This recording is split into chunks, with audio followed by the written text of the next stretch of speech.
us aligned. Hands brushing past like whispers in heat. Every glance, a promise we keep. No maps needed, found the heartbeat.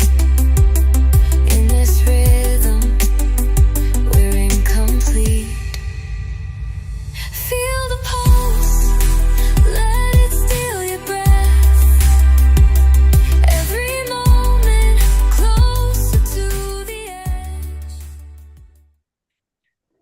A very good morning, ladies and gentlemen, and a warm welcome to you who are joining us here and those tuning in live on YouTube and on X. My name is Princess William Mhlongo, and it is my privilege to serve you as a program director for today's dialogue under the theme, The Silent Shift. Has feminism cost us our femininity? This is more than just a question.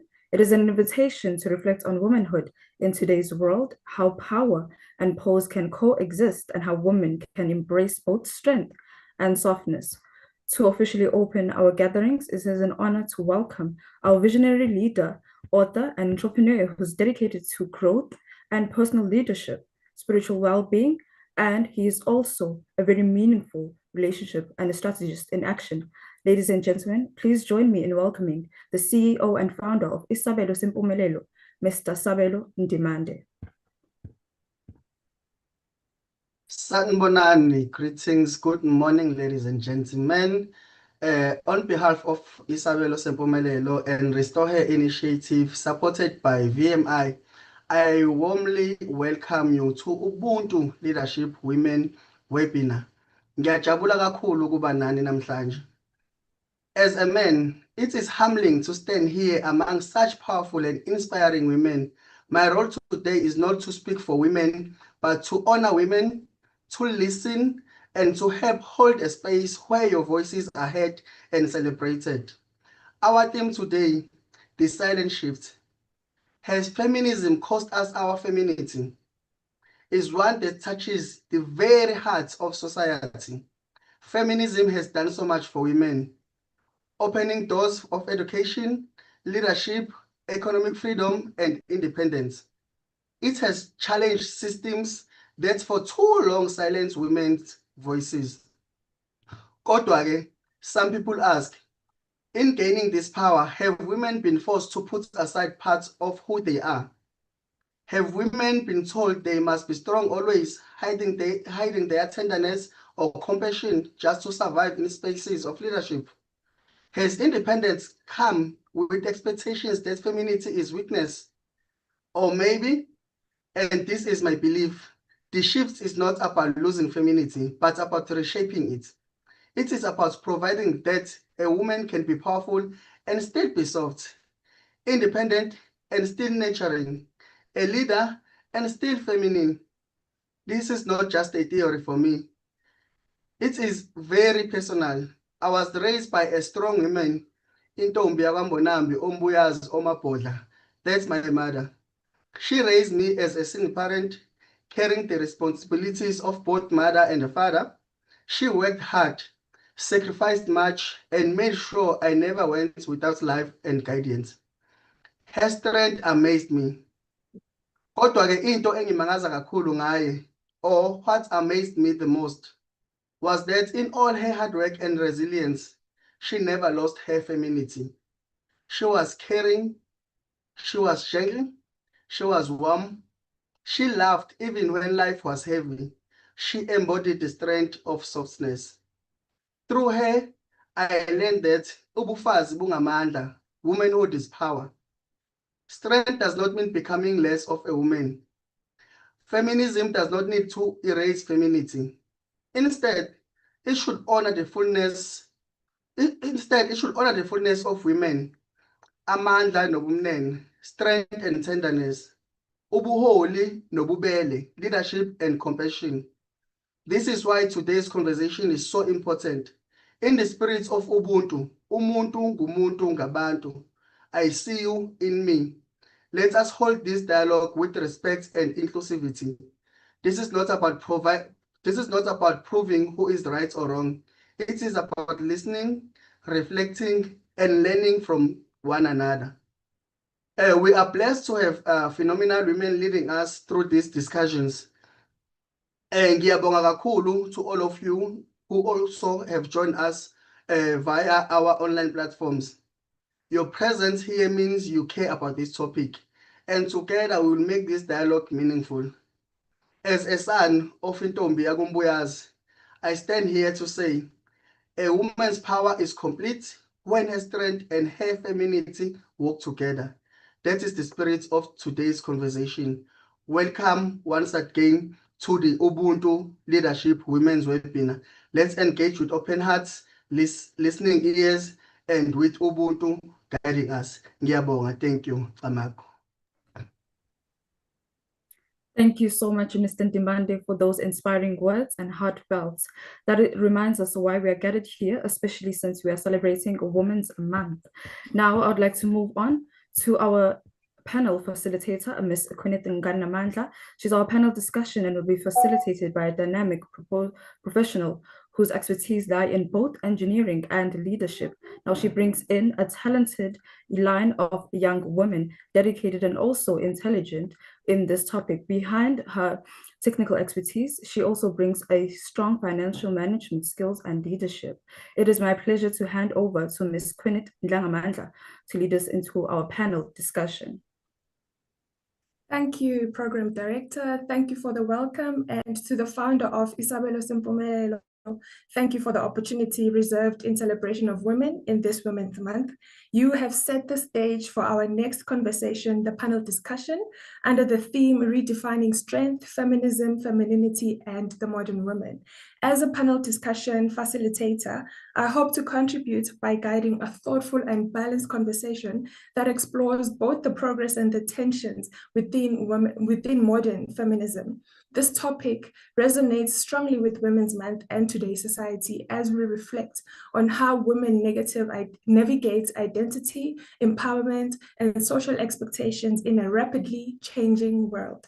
By unpacking the silent shift, we can collectively examine whether the pursuit of equality has inadvertently influenced traditional experiences, traditional expressions of femininity, and what this means for women today. This webinar aims to create a space for authentic voices, diverse perspectives, and meaningful insights that encourage reflection, dialogue, and understanding. I will then have a reservation for our panelists today, who will introduce themselves by the order of Mrs. Wazana Munchomdidi, Nosipho Mncwabe, and Asanda Shezi. Welcome, ladies. We are excited to hear your perspectives. Would you kindly just unmute yourselves and introduce yourselves to our audience? Greetings, everyone. I'm Wazana Munchomdidi. I am a youth representative of the Institute of Africology, and I work closely with Africa Unite as a peer educator, building human rights communities with a focus on social cohesion. I'm so honored to be here, and happy Women's Month to all. Thank you for the introduction. Ms. Nosipho Mncwabe, would you kindly introduce yourself to the audience, please? Greetings. My name is Nosipho Mncwabe. I am an entrepreneur, philanthropist, and editor-in-chief. I am so grateful to be part of the Ubuntu Leadership Webinar, especially because it speaks to the deep connection that we have as human beings. Thank you, Ms. Nosipho. Ms. Asanda Shezi, would you kindly introduce yourself to our audience? Good morning, greetings everyone. I am Asanda Shezi. As Kwineth has said, I am part of the team at Isabelo Sempumelelo Foundation, and I'm also a technical person. So being part of this shift, being part of this webinar is truly, truly inspiring because I get to explore something which I'm not too exposed to. But yeah, I'm really looking forward to this conversation. Thank you. Now, the secret of the silent shift is we may think we are not exposed to feminism, but we are females and we are experiencing this. So even if we are exposed to situations that we are not fully aware that we're experiencing, this is the platform for us to then discuss or unpack the silent shift. So we can just start by defining femininity. I will ask the panel this question: and we can start our discussion. So let us begin with how you personally define femininity in today's world. And if you think that definition has changed over time, how has it changed for you?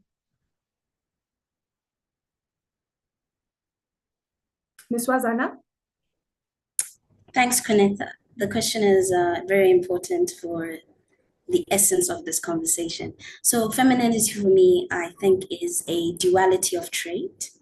And what I come with that understanding is it's more of the energy or the attributes us humans bring into the space. So a lot of people associate femininity with nurturing, caring, self-determining traits. And I think the biggest question now is femininity is not just in a female embodiment, but it also is in a male embodiment. Even male figures can have femininity, and even women can have masculinity. It's all about the energy one wants to choose to act on and live in. So that's how I define femininity. Well, that is very insightful, and it gives me a highlight on what our founder, Mr. Sabelo, had said about being raised by a single woman, and I am sure he has tapped into some feminine parts of his life. He has stepped into both roles. So, Ms. Nosipo, how do you think this definition can be changed over time? Well, feminism at its core, it was purely meant for equality rather than superiority, okay? It has brought undeniable progress in social, political, religious, etc. Spheres. However, it has also suppressed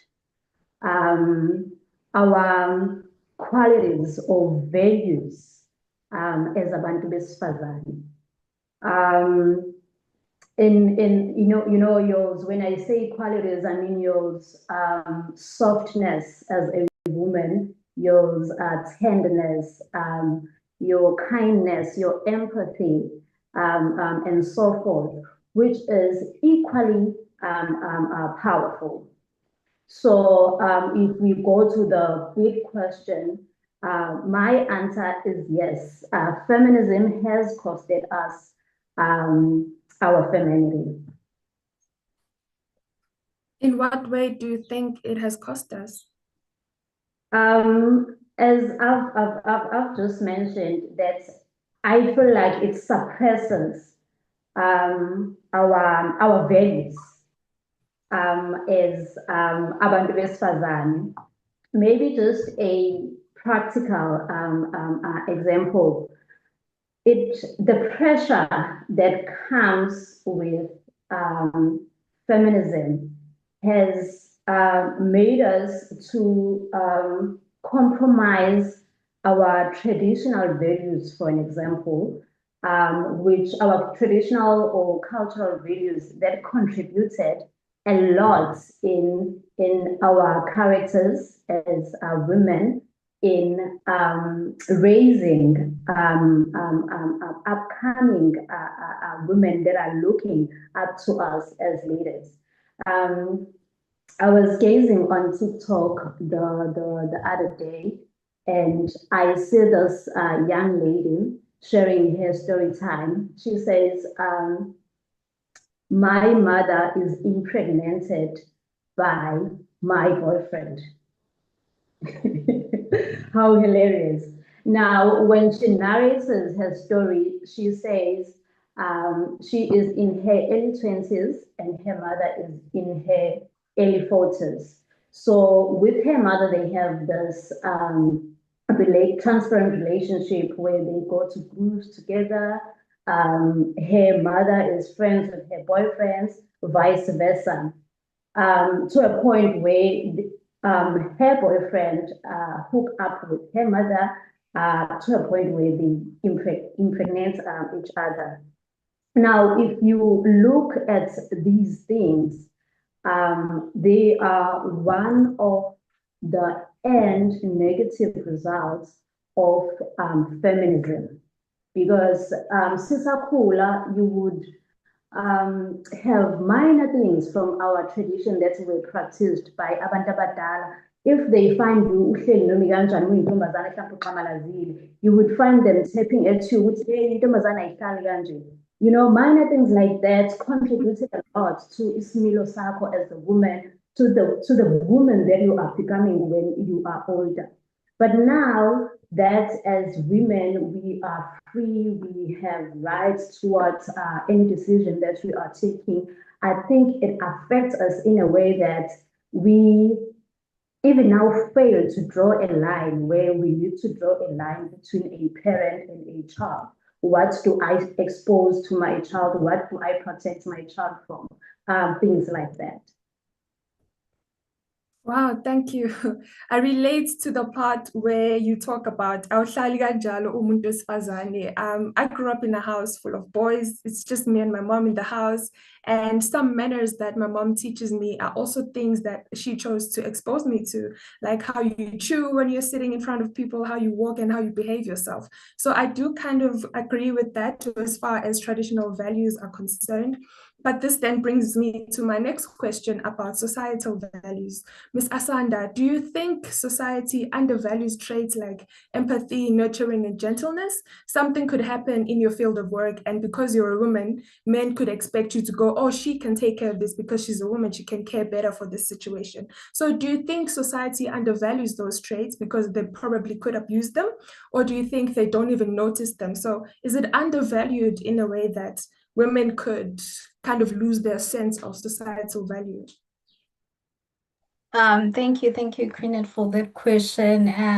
Yeah, I think at some point, especially in workplaces or even like in a community, it is expected that a woman, can handle anything. That is why I feel like women are considered as, the strongest people because they know that, okay, this woman can handle this. If anything comes up, she'll be able to handle this. And, they're considered to be strong. So one thing that I want to say is feminism it's not about losing our femininity, but it is more about expanding the possibilities of what womanhood can be. So yeah, as a person who grew up as well without a mother, like our CEO of Isabelo Simpomelelo Foundation, at some point, like I didn't realize that I was having these values. I had feminism and femininity in me up until like I had to focus on this topic. And I was like, actually, this is what I am living. Like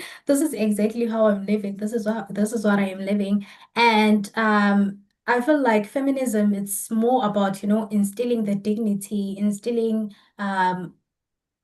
having the choice, having the freedom of being who you are, being able to express your emotions, being able to be vulnerable without you being judged. And I feel like us as women, whenever we face that situation, it becomes questionable. And yeah, it really saddens me. It really saddens me. And yeah, that's Thank you. So this kind of highlights the pressures and expectations of women in the society. Mrs. Wazana, there's often a belief that women must adopt masculinity or masculine qualities to succeed. Have you experienced this kind of pressure and how did you handle it? Ms. Wazana?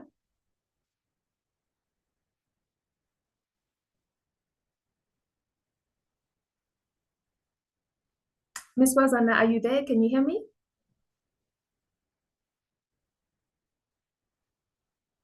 Okay, Ms. Nosipo, there's often a belief that women must adopt masculine qualities to succeed. Have you experienced this and how did you handle it? Most definitely.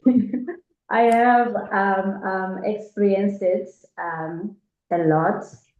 And I think it has to do mostly with the new stereotype that you are a strong woman. When you are in leadership, you would get a lot of you are a strong woman. And now, because you are portrayed as this strong woman, you end up trying to live to this standard of showing that you are unbreakable, you can do it better than men. You can't even be vulnerable where you need to be vulnerable, because you need to prove a point that as a leading woman, you do have these characters.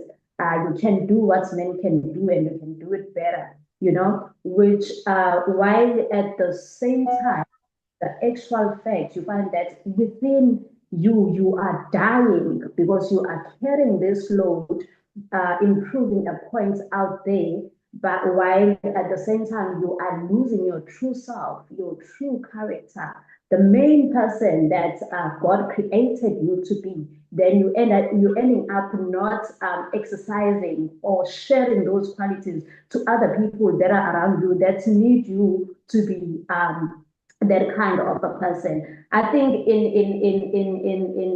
in brief, we silently wrestle with balancing the strength and softness. I like the fact that you touched on balancing the strength and the softness, because when it comes to being leaders, we are all entrepreneurs, we're all leaders in our mites, in our societies, in our fields of work. How do we then, as an engineer, I go to work with a lot of men, and then I come back home, I'm the only girl, I have to be I have to come and submit and be soft when I'm home, but then when I'm out there, I have to show the strength. So how do we balance the power and the poise? How can women embrace both the strength and softness without feeling they must choose between them? Is this the silent shift? Ms. Nosipo? Oh, that's still for me. Yes. No problem. Interesting.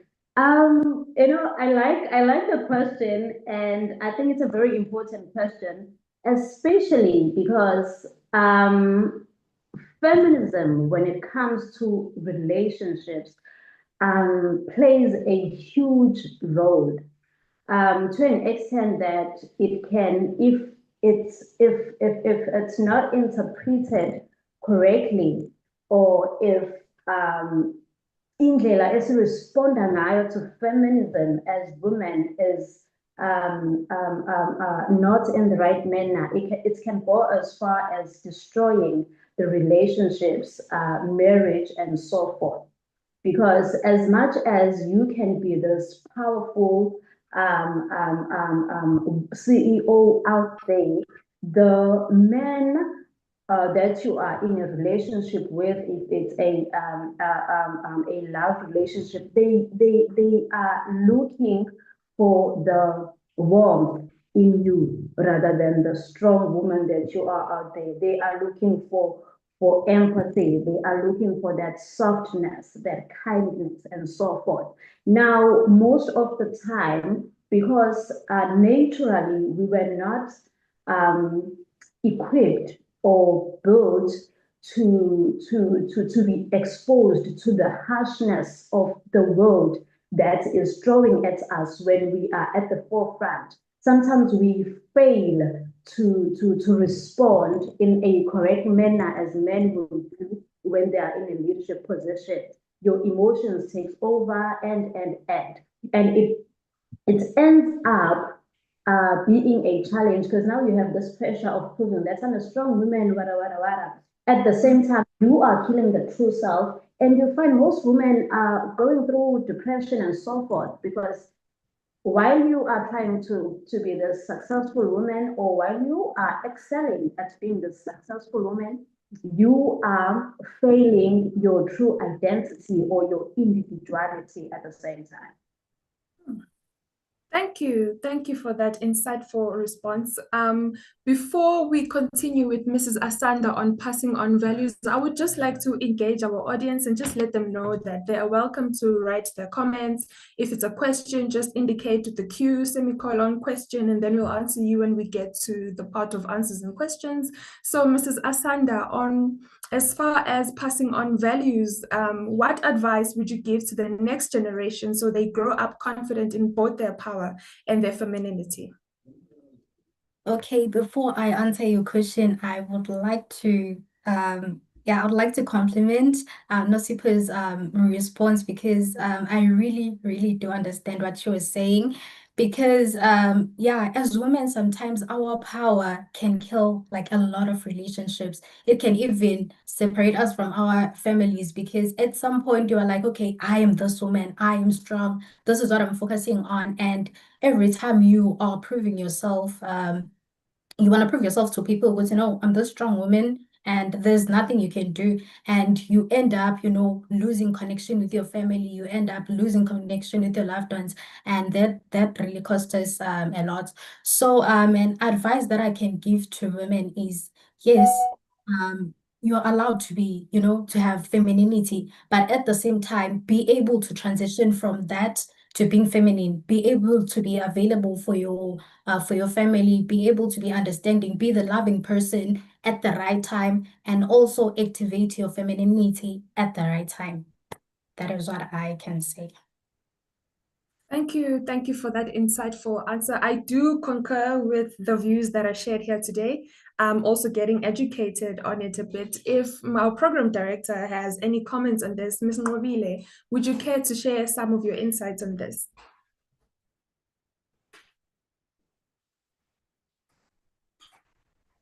I would gladly love to share my insights on this. I've really took down a few notes, being able to transition from being this powerful young woman that a person can be, and also coming back home, being grounded, being soft, being able to be a caring person, or a caring sister and a mother, being able how to differentiate between the two. It was lovely and well said by our panelists.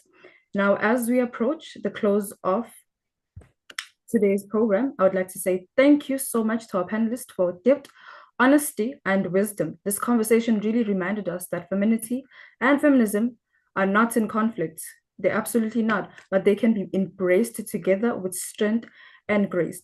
Now, ladies and gentlemen, viewers at home watching on X and also on YouTube, I would like everyone to welcome our keynote speaker this morning is a remarkable young woman whose work and voice have been touched by many lives. She has been born and bred in Durban, South Africa. She holds a BCom degree in accounting from the University of KwaZulu-Natal, and she continues to inspire through her leadership, creativity, and thoughts. Ladies and gentlemen, please welcome me, our keynote speaker, Miss Nompumelelo Gaba.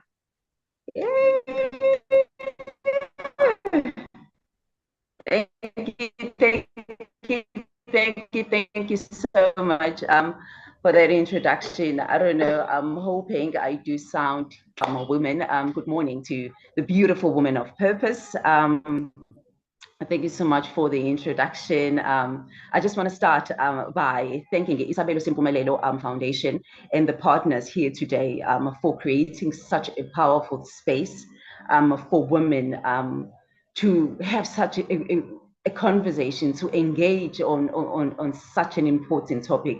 I mean, I'm just sitting here and listening to the panel discussion, and I'm just truly realizing the words that comes to mind. I was reading the book some other day that is written by the late Dr. Miles Monroe that says the power and the purpose of woman. So while listening to the panel discussion, really the words that comes to mind is that when the purpose is not known, the abuse is inevitable.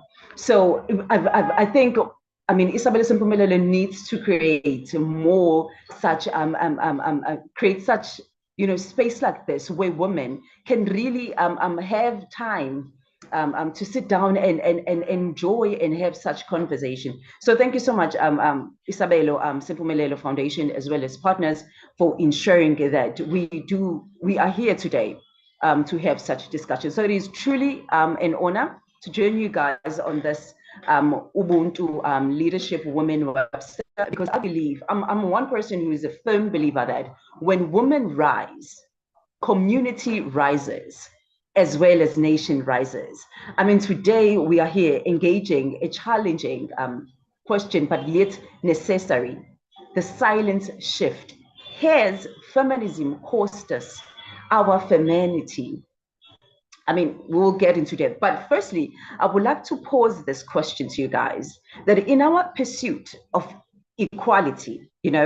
Are we at the risk of losing our very essence that makes us the woman that we are, the God-given femininity that God has given us? But firstly, I would like us to look at the feminism. I mean, yes, the women, the panel discussion, some of them have already tried, engaged on what feminism is about. And just to add on that as well, is that what I've seen over the years and over the decade is that feminism has really, opened incredible doors for women all over the world. I mean, now we are able to study. Now we are leading companies. Now we are running nations. I mean, we no longer need permission to dream big, to be bigger and better than any other person, in the world. But there's been somehow a shift that we are here to talk about today, that has changed, that has changed the narrative. I mean, feminism was meant to liberate us as women, but somehow there's been, they've misunderstood the call and took it as something that we as women that we need to reject. Society has told us. I mean, I've heard some women also touched on this, is that society has told us that in order to be taken seriously and be respected as women, we need to act tough. And that in order to lead, we need to suppress our emotions. And that in order for us to succeed, we need to abandon our softness. Is that really the case?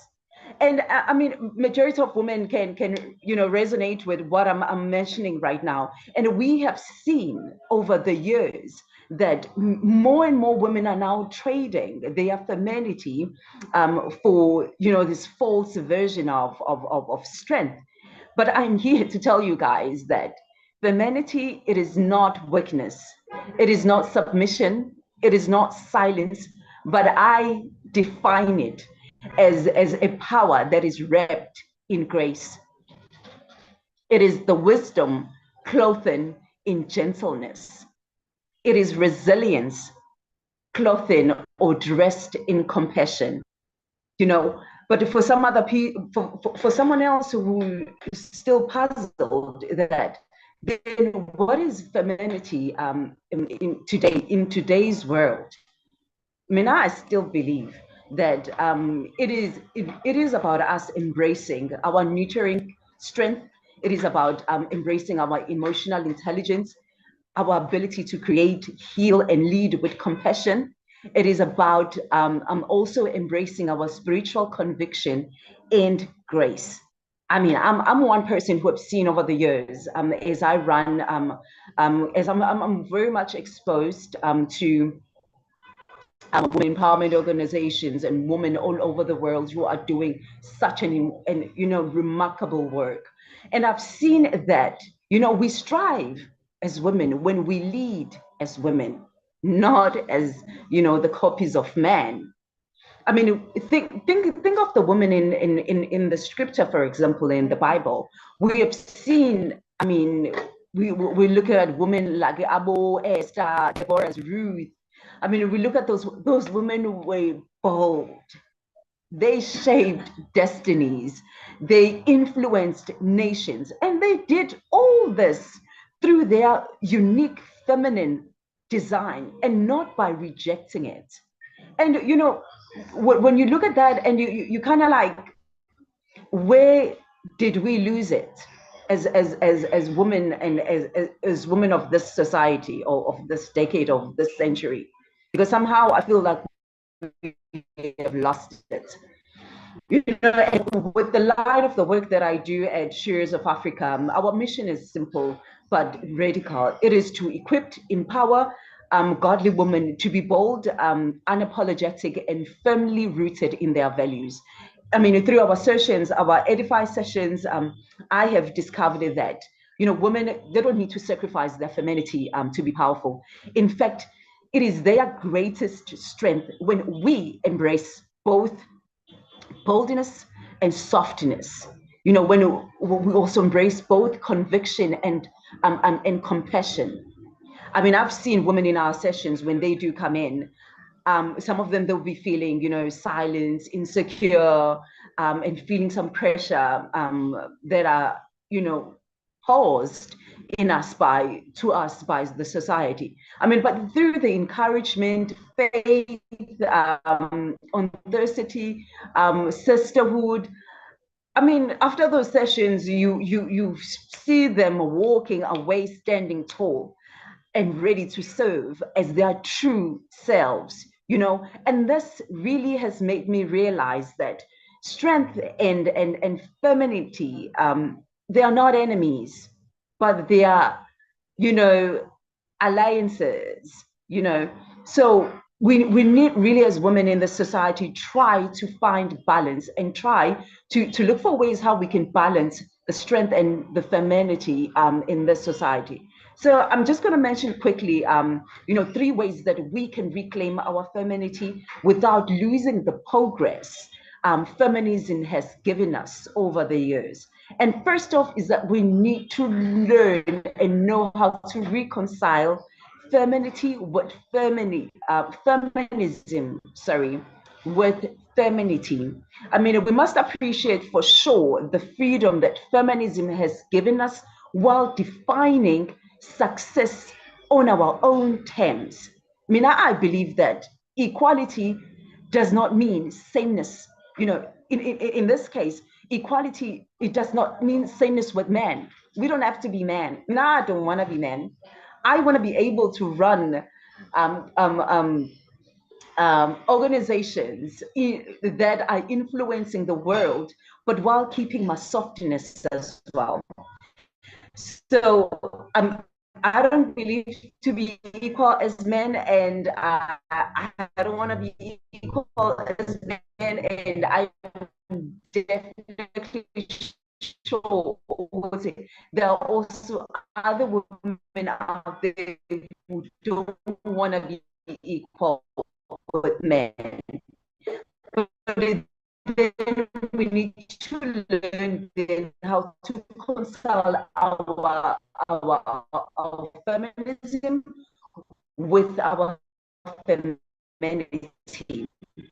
And also, we need to learn how to stand firm in our values as women. I mean, the world will compromise, water down our faith, our convictions, and our femininity.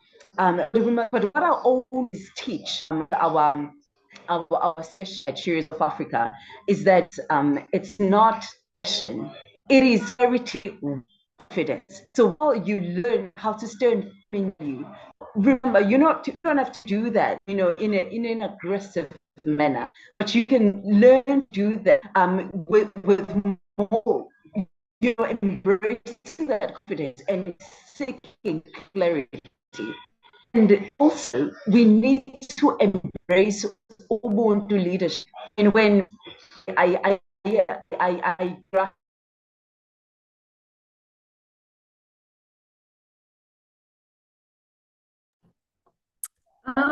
Thank you for that to our keynote speaker. This has been a rich and thought-provoking piece of information that she's just shared. We have learned that strength is personal and embracing both power and grace is a choice that we can make daily. Ms. Wana, I would just like to engage you as we reflect on how women can navigate identity, empowerment, and societal expectations in this rapidly changing world.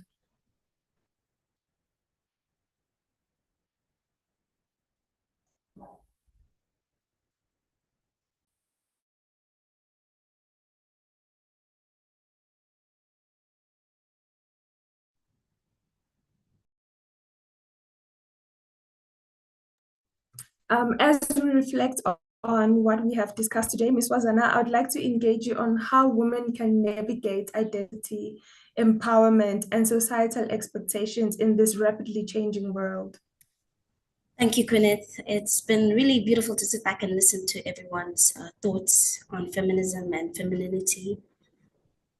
In order for us to really intrinsically understand how we can shape and grow in this world as women, I think we have to understand and learn our counterparts, right? Our counterparts will help us better understand ourselves.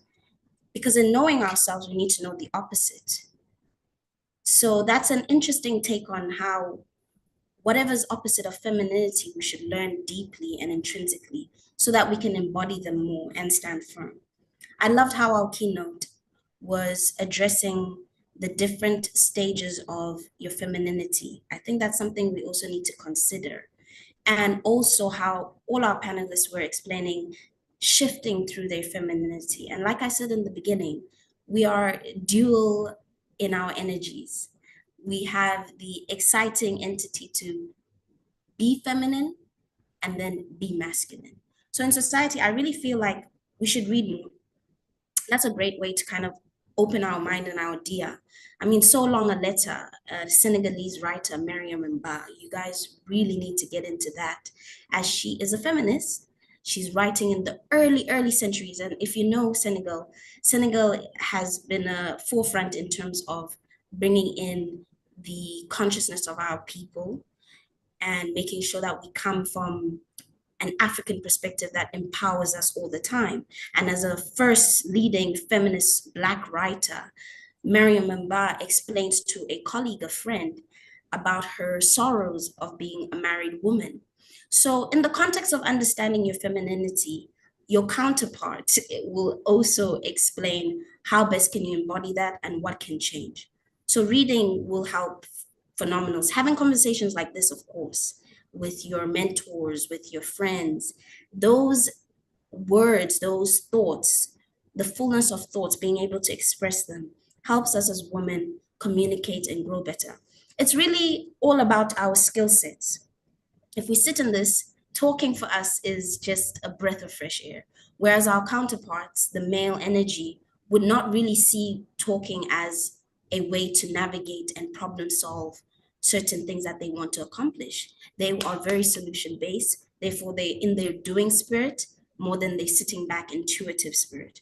So I'm curious to know if you as panelists, as women, have really sat and studied the counter, the opposite, you know, because your softness can exist, but can it exist in a safe society?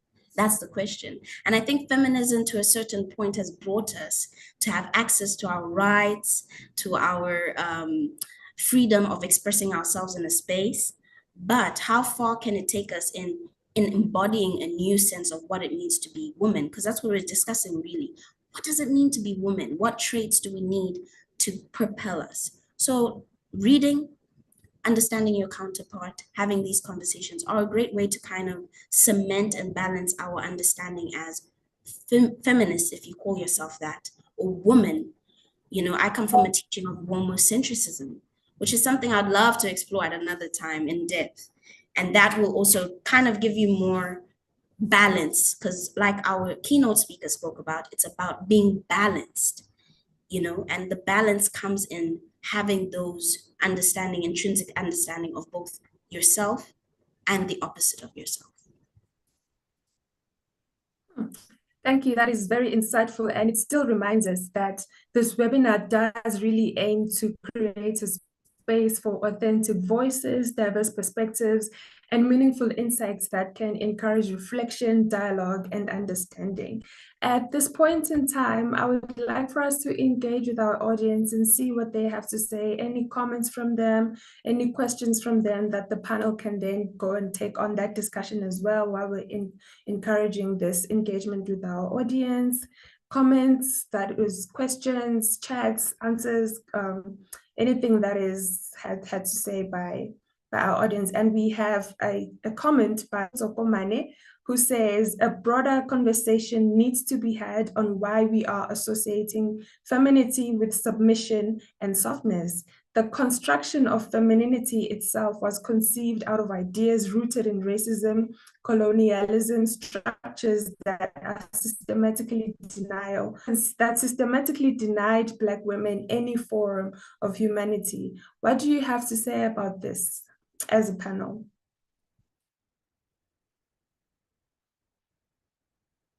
I think it's interesting, the question, that has brought forward. Thank you so much for the question, Khomoto. It's important to make note that generalizing certain attributes to people limit us as people.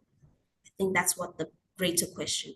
So as female in this forum and at a greater setting, we need to come to a constant reboot and reassessment as to what new terminologies or connotations do we want to bring forward in defining ourselves. This is a question of definition, of defining ourselves. We need to understand that we sit in a patriarchal society. That's where we're coming from in understanding. So the words in softness and submission maybe are not the terms we would want to refer to ourselves. Maybe it's more resilient and graceful that we would like to use in when we're trying to understand our duality of trait. And I have to bring it back to the duality of trait, because in a workplace, your male attribute, which is having, assertiveness, has to come through. But just as much as your female attribute, which is collaborative effort and empathy, has to come true. So we need to really sit down as a collective constantly. Neologism is the beautiful word that they like to use to understand the history of words developing and growing, and how Urban Dictionary constantly grows in its understanding of appreciating language of the time. Do these words that are suggestive and, making us as characters, as female, embody us today? That's the question. And I think Khomoto really put it very clearly. We can't just limit ourselves to submissive or softness. We are much greater than that. And those attributes can exist, but the question becomes duration, intensity, and frequency of those different attributes that we use. And are they interchangeable? And do we, as Nosipo and Asanda, agree to, understand the level and the intensity we need to use that in any space we navigate?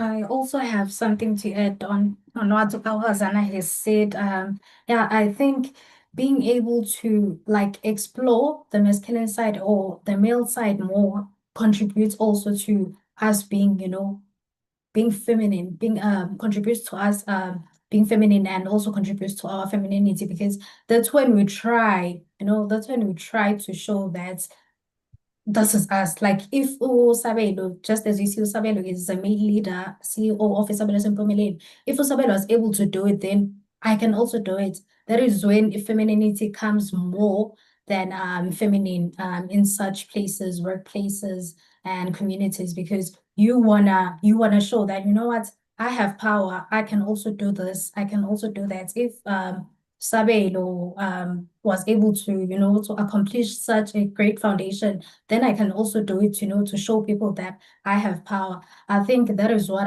femininity has now focused more on, which is, power compared to being able to see. Yeah. Just to add on that, Thank you for that insight.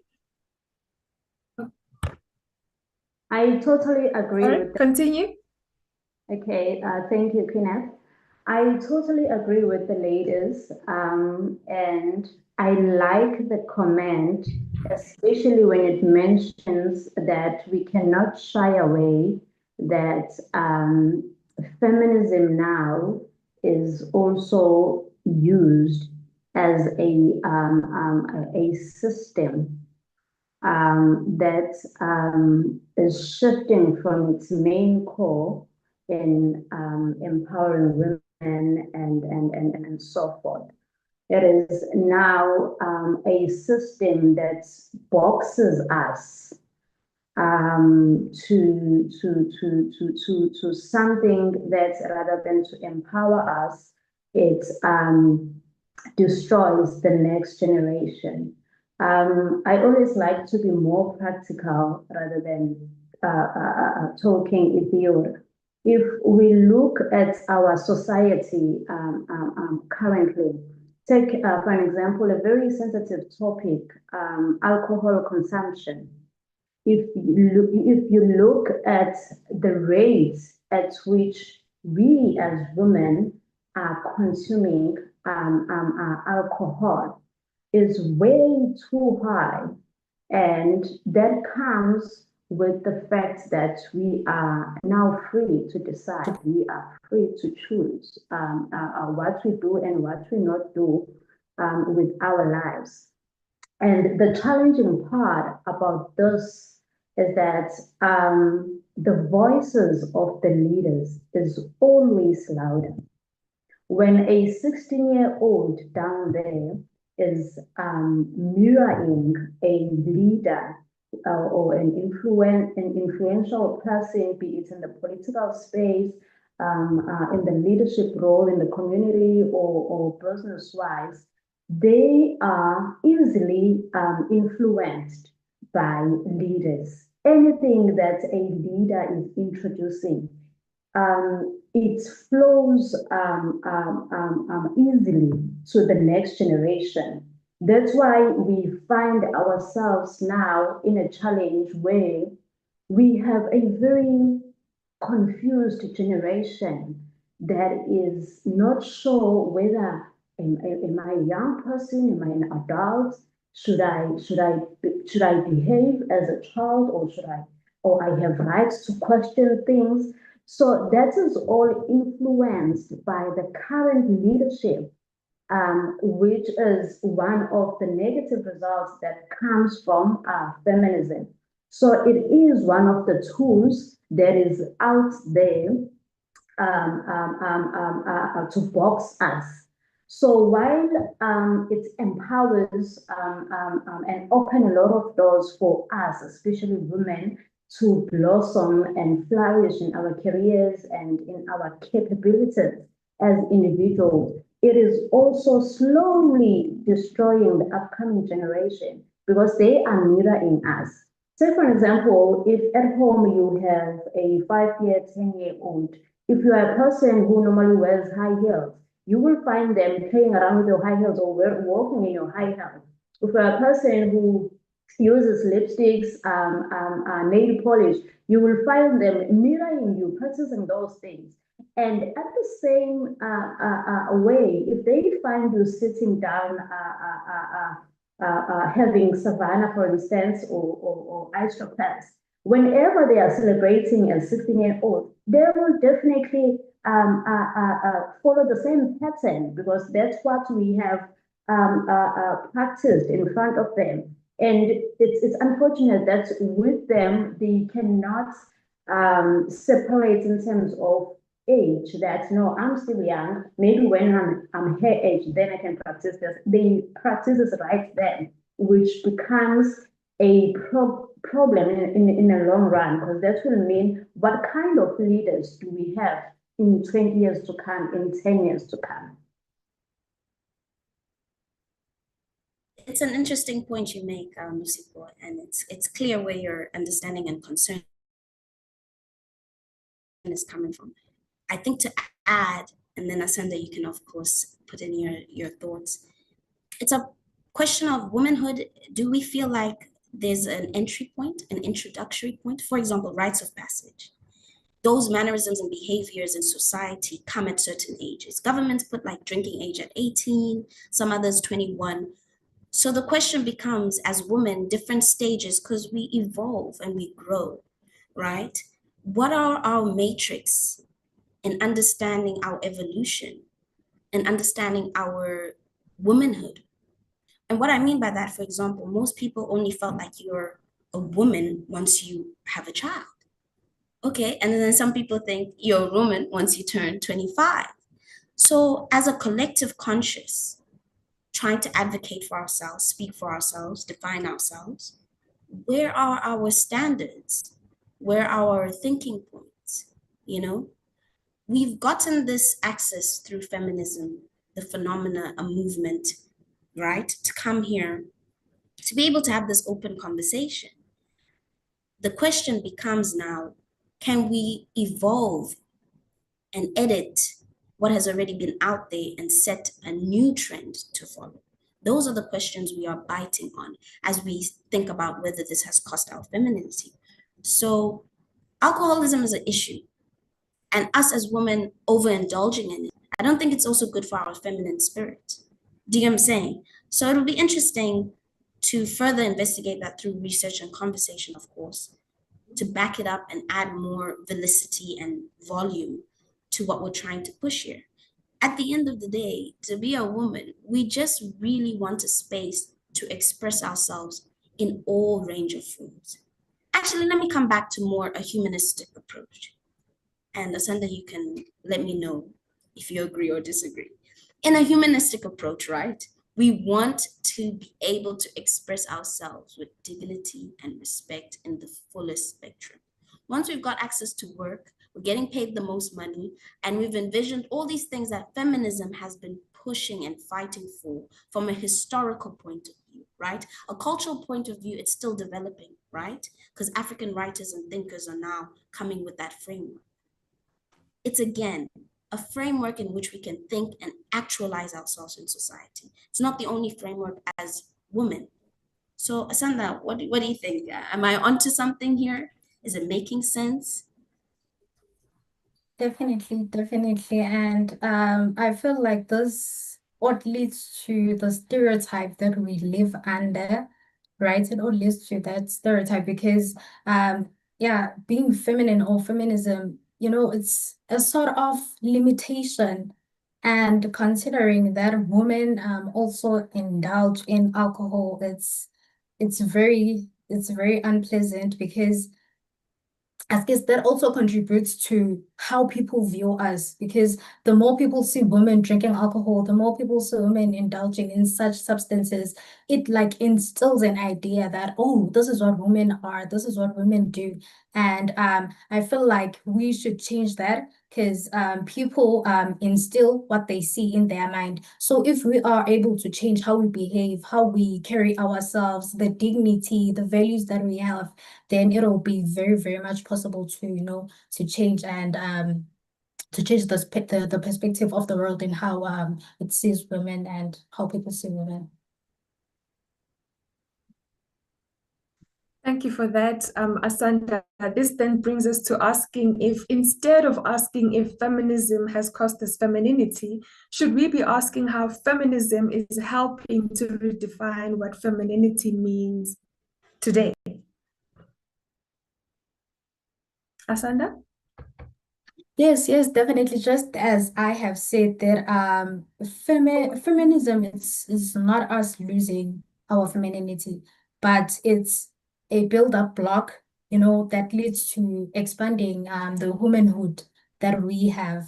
And yeah, I think that is the best way to describe how feminism and femininity work hand in hand. It's not about exactly losing ourselves, but yeah, just a building block, a step to empowerment, to being to having femininity. Thank you for that. This brings us to our last question, which is, in African or local cultural contexts, do you think feminism sometimes clashes with traditional expressions of femininity, or can they complement each other?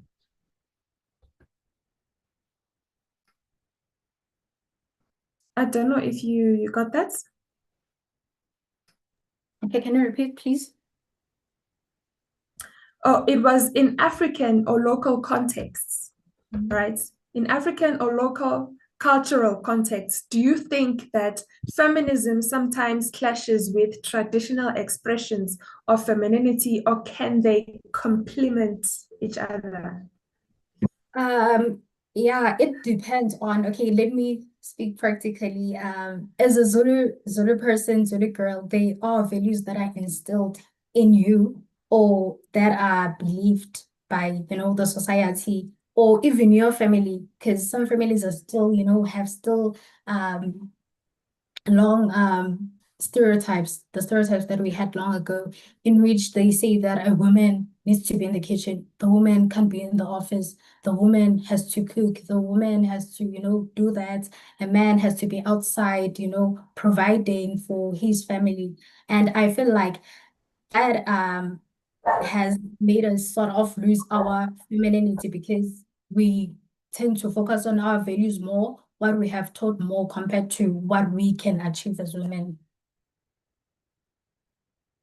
for that. Thank you so much. Are there any more insights from our panelists before our closing address by Ms. Asanda and back to our program director? If there's any comments, please feel free to just jump in there. Yes, Queenie, thanks. And Asanda, I really love how you phrased it. Our cultural traditional significant self and actualization and trying to be is quite an interesting phenomenon. A lot of people would agree and say that it has a lot of clashes in what it means to be acting in our feminine energy and how it disrupts certain, protocols that we observe. I think, for an example, in the Hebrew Israelite community, right? They have an understanding of the woman's body, the woman's, essence and sensuality. So their counterparts, their male counterparts, when a woman is seeing her menstrual cycle, she is inactive, which has set up the community in the household where she doesn't need to cook, she doesn't need to clean, she doesn't need to do anything. Her body needs rest. She needs to be taking vitamins and being pampered in that time of a cycle and a changeover. So certain societies and cultures have embodied that mindfulness. I think that's what we need to think. Our capitalistic, patriarchal Western society doesn't really sometimes embody that mindfulness. Does that make sense? In Zambia, a friend of mine, right? She had said that they advocated and fought for women. When they're seeing their menstrual cycle, they are able to take menstrual leave. Some people's bodies are different, right? And their culture allows that, their work culture allows that and is implemented in their policy and constitution. And some countries are still developing that idea. But other women would disagree and be like, I can still work when I'm on my period. That's not going to stop me. So again, being a woman is specific to you, right? It's very specific to you and how you want to be. Certain people have more strenuous menstrual cycles, others don't. So even in your cultural setting, it's specific to what the culture of the time is pushing forward.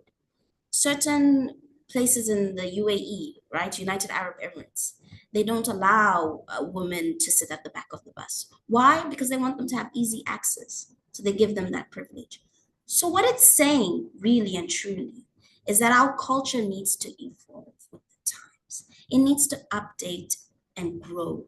It needs to be conducive to a capitalist system and to a female embodiment of what our traits need. We don't need a hard-paced environment to work and be diligent and smart and effective.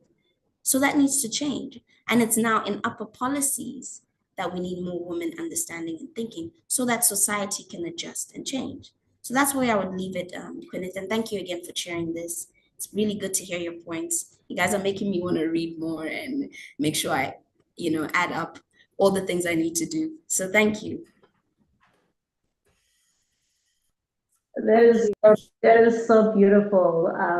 Thank you so much. And I totally agree. I think when it comes to our tradition and culture, feminism can work nicely in collaboration with this. Because if you look or study some of the practices from our cultures and our tradition, they were mostly all about building our individual characters.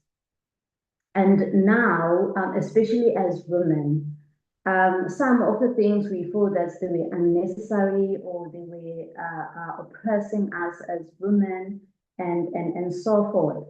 But when you look at them from where we are, you come to learn that no, there was actually nothing wrong with that. It just was a way or a stereotyped way of teaching me these 1, 2, 3 values. With that being said, until feminism relearns that true liberation is not about detecting how a woman should live, but rather giving her the dignity to live exactly as she chooses. So it's risk costing women the very same thing that it's set to protect, which is our individuality.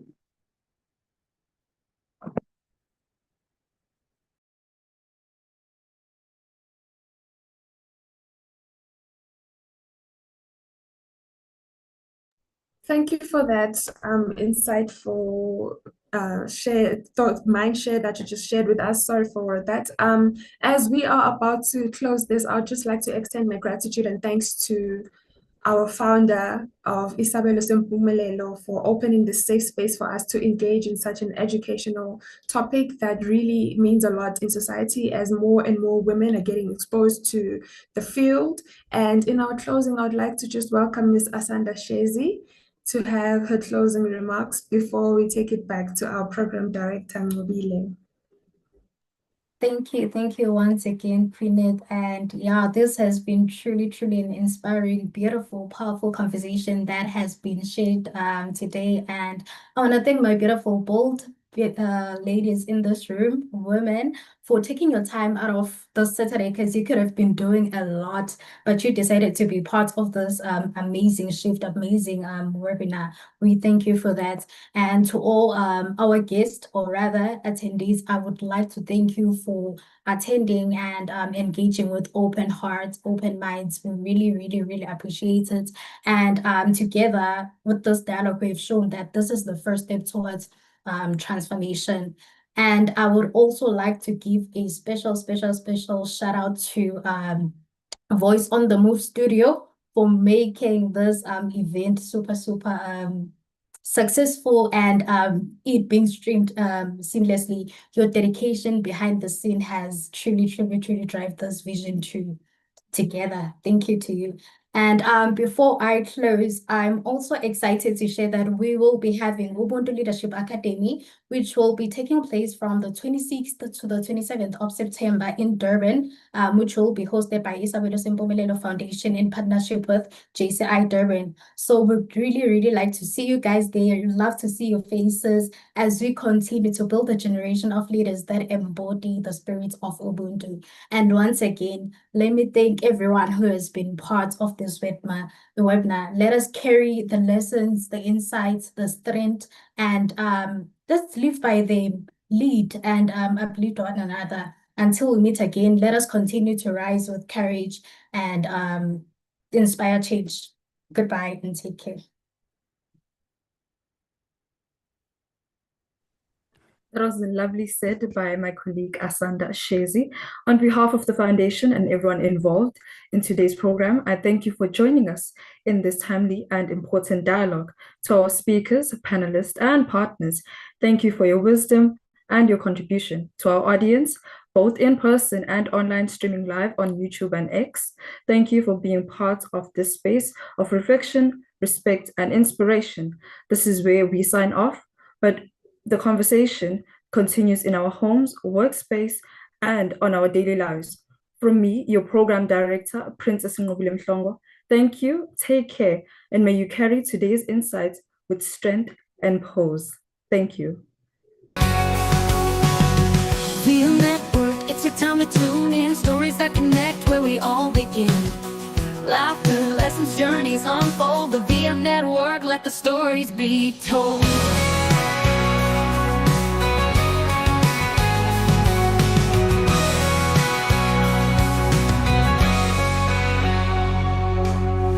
VMNETWORK, it's your time to tune in. Stories that connect where we all begin. Laughter, lessons, journeys unfold. The VMNETWORK, let the stories be told.